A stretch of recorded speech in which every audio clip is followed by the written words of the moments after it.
47º dia. Levítico 3. Quando um homem apresentar a Deus o Senhor uma oferta de paz, se o animal for tirado do gado, poderá ser um touro ou uma vaca, mas precisará ser sem defeito. Em frente da tenda sagrada, o homem porá a mão na cabeça do animal e o matará. Os sacerdotes, que são descendentes de Arão, borrifarão os 4 lados do altar com o sangue, e um dos sacerdotes apresentará ao Senhor como oferta de alimento toda a gordura que cobre os miúdos, os 2 rins com a gordura que os cobre e também a melhor parte do fígado, que ele tirará junto com os rins. Os sacerdotes queimarão tudo isso no altar, junto com a oferta queimada que foi posta em cima da lenha que está no altar. É uma oferta de alimento, que tem um cheiro agradável a Deus, o Senhor. Se o homem oferecer a Deus, o Senhor, um animal do seu rebanho como oferta de paz, o animal poderá ser macho ou fêmea, mas precisará ser sem defeito. Se a oferta ao Senhor for um carneirinho, o homem porá a mão na cabeça do animal e o matará em frente da tenda sagrada. Os sacerdotes, que são descendentes de Arão, borrifarão os 4 lados do altar com o sangue. Um dos sacerdotes apresentará ao Senhor como uma oferta de alimento a gordura do animal, o rabo inteiro, que será cortado bem perto da espinha, a gordura que cobre os miúdos, os 2 rins e a gordura que os cobre, e também a melhor parte do fígado, que ele tirará junto com os rins. E o sacerdote queimará tudo isso no altar, como uma oferta de alimento a Deus, o Senhor. Se a oferta ao Senhor for um cabrito, o homem porá a mão na cabeça do animal e o matará em frente da tenda sagrada. Os sacerdotes, que são descendentes de Arão, borrifarão os 4 lados do altar com o sangue. Um dos sacerdotes apresentará ao Senhor como uma oferta de alimento a gordura que cobre os miúdos do animal, e os 2 rins, e a gordura que os cobre, e também a melhor parte do fígado, que ele tirará junto com os rins. E o sacerdote queimará tudo isso no altar, como uma oferta de alimento, que tem um cheiro agradável. Toda a gordura pertence a Deus, o Senhor. Por isso, os israelitas, em todos os lugares onde morarem, não comerão nem a gordura, nem o sangue. Essa é uma lei que deverá ser obedecida para sempre, por vocês e pelos seus descendentes. Levítico 4. O Senhor Deus mandou que Moisés dissesse aos israelitas o que deveria fazer a pessoa que, sem querer, quebrasse uma das leis do Senhor e fizesse o que é proibido. Se o grande sacerdote cometer um pecado, tornando assim o povo culpado, ele, para tirar o pecado, oferecerá a Deus o Senhor um touro novo sem defeito. Ele levará o animal até a entrada da tenda sagrada, porá a mão na cabeça do animal e o matará ali na presença do Senhor. Em seguida, pegará uma parte do sangue do animal e a levará para dentro da tenda. Ali ele molhará o dedo no sangue e na presença do Senhor borrifará o sangue 7 vezes em frente da cortina do lugar santo. Depois, ainda na presença do Senhor, ele porá um pouco do sangue nas pontas do altar que está dentro da tenda, onde o incenso sagrado é queimado. O resto do sangue ele derramará na base do altar, onde os sacrifícios são queimados, em frente da tenda. O sacerdote tirará toda a gordura do animal, isto é, a gordura dos miúdos, os 2 rins e a gordura que os cobre, e também a melhor parte do fígado, que ele tirará junto com os rins. Do mesmo jeito que se tira tudo isso do touro sacrificado, como uma oferta de paz. E o sacerdote queimará tudo no altar de ofertas queimadas.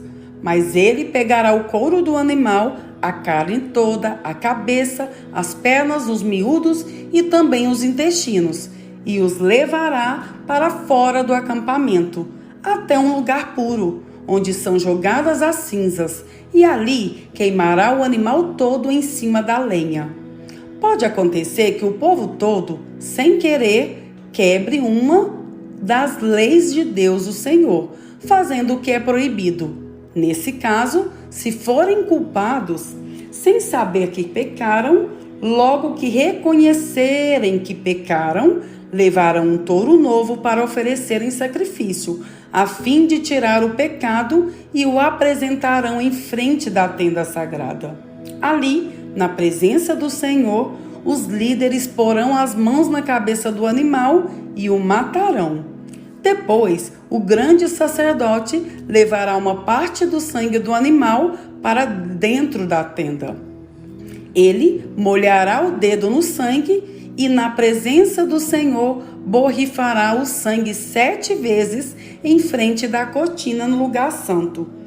Depois, ainda na presença do Senhor, ele porá um pouco do sangue nas pontas do altar que está dentro da tenda. O resto do sangue ele derramará na base do altar, onde os sacrifícios são queimados, em frente da tenda.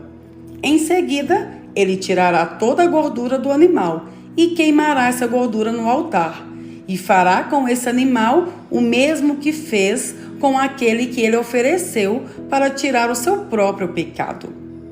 O sacerdote oferecerá esse sacrifício para conseguir o perdão de pecados, e o povo será perdoado. Por fim, como fez com o outro touro novo, o sacerdote levará esse touro novo para fora do acampamento e o queimará. Essa é a oferta para tirar o pecado do povo. Se um homem que ocupa uma posição de autoridade quebrar, sem querer, uma das leis de Deus e for culpado de fazer aquilo que o Senhor nosso Deus mandou que não fizesse, logo que for avisado do pecado que cometeu, ele trará como sua oferta a Deus um bode sem defeito. O homem porá a mão na cabeça do animal e, na presença do Senhor, o matará no lado norte do altar, onde são mortos os animais que são queimados. Esta é a oferta para tirar o seu pecado.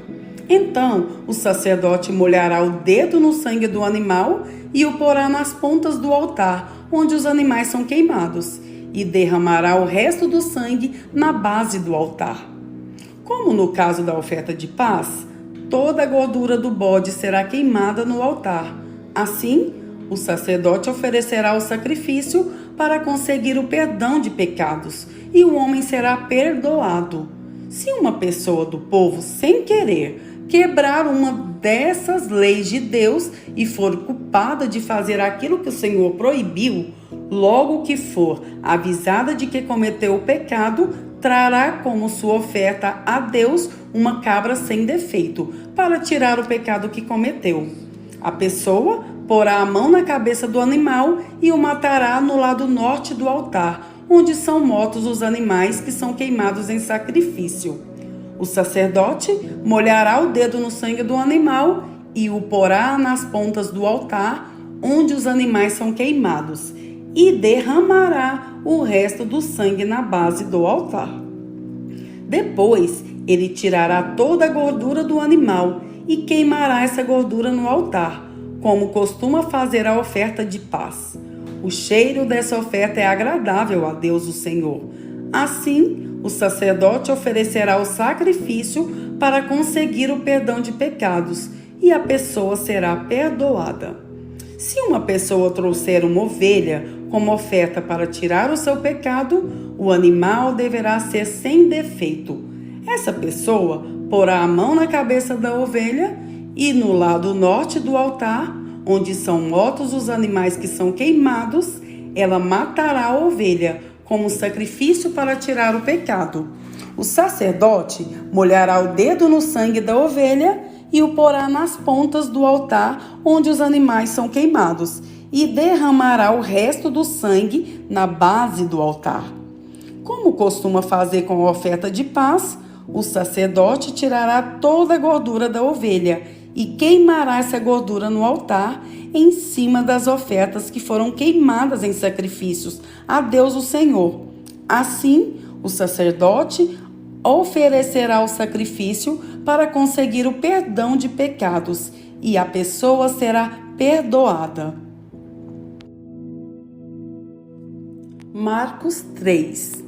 Jesus foi outra vez à sinagoga. Estava ali um homem que tinha uma das mãos aleijada. Estavam também na sinagoga algumas pessoas que queriam acusar Jesus de desobedecer à lei. Por isso, ficaram espiando Jesus com atenção para ver se ele ia curar o homem no sábado. Ele disse para o homem: "Venha cá", e perguntou aos outros: "O que é que a nossa lei diz sobre o sábado? O que é permitido fazer nesse dia, o bem ou o mal? Salvar alguém da morte ou deixar morrer?" Ninguém respondeu nada. Então Jesus olhou zangado e triste para eles porque não queriam entender. E disse para o homem: "Estenda a mão." O homem estendeu a mão e ela sarou. Logo depois, os fariseus saíram dali e, junto com as pessoas do partido de Herodes, começaram a fazer planos para matar Jesus. Jesus e os discípulos foram até o lago da Galileia. Junto com ele ia muita gente da Galileia, da Judeia, de Jerusalém, da Idumeia, do lado leste do Rio Jordão e da região de Tiro e de Sidom. Todos iam ao encontro de Jesus, porque ouviam falar a respeito das coisas que ele fazia. Jesus pediu aos discípulos que arranjassem um barco para ele, a fim de não ser esmagado pela multidão, pois ele estava curando tanta gente que todos os doentes se ajuntavam em volta dele para tocá-lo. E as pessoas que tinham espíritos maus, ao verem Jesus, caíam aos pés dele e gritavam: "O Senhor é o Filho de Deus!" Mas Jesus proibiu duramente os espíritos de dizerem quem ele era. Jesus subiu um monte, chamou os que ele quis, e eles foram para perto dele. Então escolheu 12 homens para ficarem com ele e serem enviados para anunciar o evangelho. A esses 12 ele chamou de apóstolos. Eles receberam autoridade para expulsar os demônios. Os 12 foram estes: Simão, a quem Jesus deu o nome de Pedro; Tiago e João, filhos de Zebedeu. A estes ele deu o nome de Boanerges, que quer dizer filhos do trovão; André, Filipe, Bartolomeu, Mateus, Tomé, Tiago, filho de Alfeu, Tadeu, Simão, o nacionalista, e Judas Iscariotes, que traiu Jesus.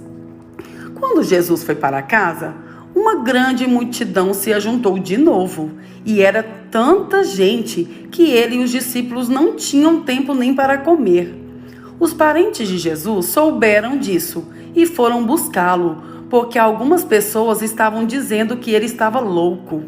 Alguns mestres da lei, que tinham vindo de Jerusalém, diziam: "Ele está dominado por Belzebu, o chefe dos demônios.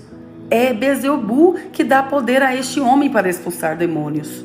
Então, Jesus chamou todos e começou a ensiná-los por meio de comparações. Ele dizia: "Como é que Satanás pode expulsar a si mesmo? O país que se divide em grupos que lutam entre si certamente será destruído. Se uma família se divide e as pessoas que fazem parte dela começam a lutar entre si, ela será destruída. Se o reino de Satanás se dividir em grupos e esses grupos lutarem entre si, o reino não continuará a existir, mas será destruído. Ninguém pode entrar na casa de um homem forte e roubar os seus bens, sem primeiro amarrá-lo. Somente assim essa pessoa poderá levar o que ele tem em casa. Eu afirmo a vocês que isto é verdade. Os pecados que as pessoas cometem ou as blasfêmias contra Deus poderão ser perdoados. Mas as blasfêmias contra o Espírito Santo nunca serão perdoadas, porque a culpa desse pecado dura para sempre. Jesus falou assim porque diziam que ele estava dominado por um espírito mau. Em seguida, a mãe e os irmãos de Jesus chegaram.